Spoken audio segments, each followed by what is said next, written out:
South Stack Lighthouse.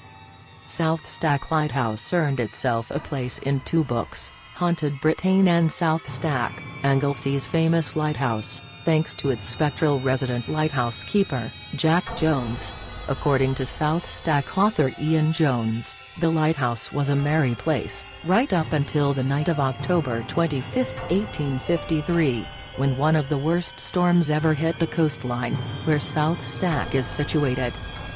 An incredible 200 ships were wrecked that night, including the famous Royal Charter. Jack hurried down to the lighthouse as the storm raged on that doomed evening. Just as he reached the bottom of the steps, where the local bridge crosses over to the island, he managed to cross the bridge, but only made it as far as the door of the lighthouse. He was in a dire condition when he was found the next day and died 2 weeks later. Over 100 years later, his ghost is often heard knocking on the door of the lighthouse, in the dead of the night, or frantically rapping at the windows, trying to get inside. After paying the lighthouse a visit, Ian Jones described the racket as astonishing.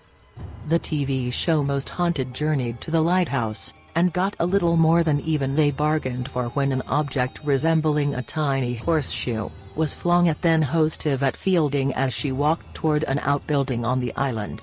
When Dave Stack visited the island, he was skeptical at first but became a believer when he spotted someone staring at him through a window. Chasing after the figure yielded no answers, as it flung itself over the cliff and disappeared into the sea.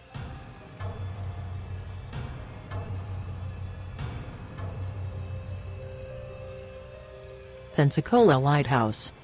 The Pensacola Lighthouse stands on a tropical beach with a breathtaking view, but its history includes a sinister story. Michaela P. Nalber married the man of her dreams, Jeremiah Ingraham, and merrily moved into the lighthouse. Not long after it was completed in 1826, theirs seemed like a wonderful union, but strangely, the couple's marriage turned sour almost overnight.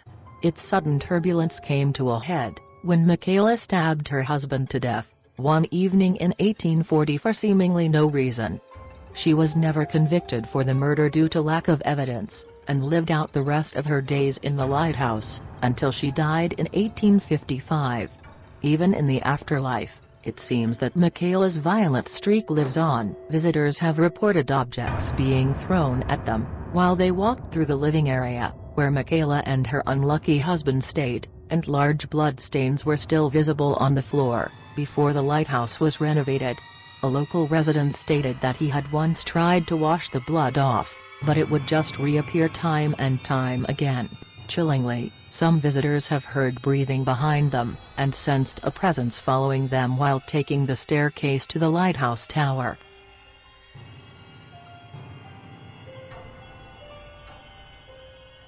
Point Lookout Lighthouse.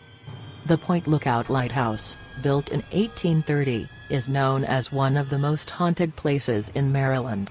For more than 130 years, the lighthouse served the surrounding community and ships until it was decommissioned in 1981, after which several reports of supernatural activity began popping up.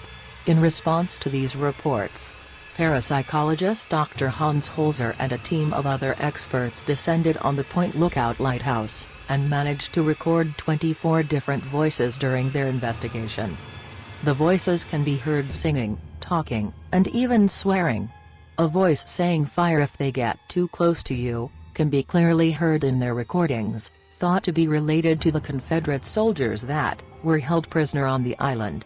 Holzer also believed that he captured the voice of the first lighthouse keeper at Point Lookout, and Davis, who fondly spoke of "my home somewhere on the staircase." A sighting of Ann Davis dressed in a white top and blue skirt was also reported. When a stinking smell emanated from the room inside the lighthouse, Holzer was convinced that it was the spirits of tormented souls who couldn't leave. Soon after he uttered this statement, the horrible smell dissipated.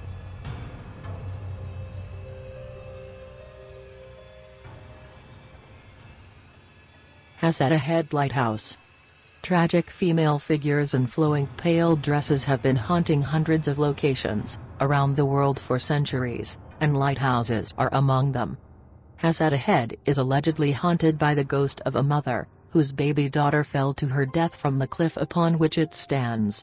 The apparition has been dubbed the Grey Lady, as she has been reported to wear a long, grey skirt while floating around the attic of the lighthouse, which has been renovated into a guest house. Visitors have reported flickering lights when no one else was in the lighthouse, doors that seemingly lock themselves, and objects that disappear only to reappear in a different room. A worker who was tasked with replacing a broken window in the attic received the fright of his life when he saw the Grey Lady just floating around while he was working. Naturally, he took to his heels, returning the next day to find the shards of glass from the broken window swept up and sitting neatly in a pile in the attic.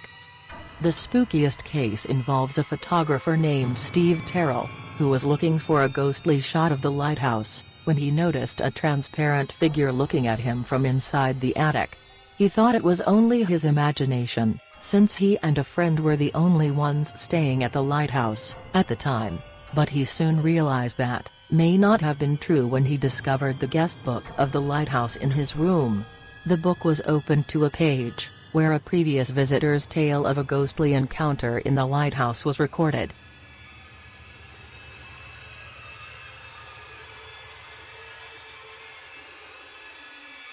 New London Ledge Lighthouse. The U.S. Coast Guard began taking shifts at the New London Ledge Lighthouse in 1939. Not long after, spooky things started happening there. Legend has it that a lighthouse keeper by the name of Ernie jumped from the roof of the lighthouse to the ocean below, where his body never resurfaced. Many people don't believe that he killed himself, but the official story is that he cut his own throat with a fishing knife. But Ernie allegedly refused to leave the lighthouse. His spirit frightened and annoyed the crew from the Coast Guard by making loud knocking sounds at night, pulling the bedding off of them while they were sleeping, and turning the television set on and off. Some of the keepers didn't even wait until daylight to get away from the lighthouse, calling the mainland and asking to be fetched from the place immediately. After the lighthouse was automated in 1987, several reports filtered in from boat crews that a figure at the lighthouse had signaled to them or tried to lure them to the dock. However, whenever these reports were investigated, not a living soul was found in the lighthouse.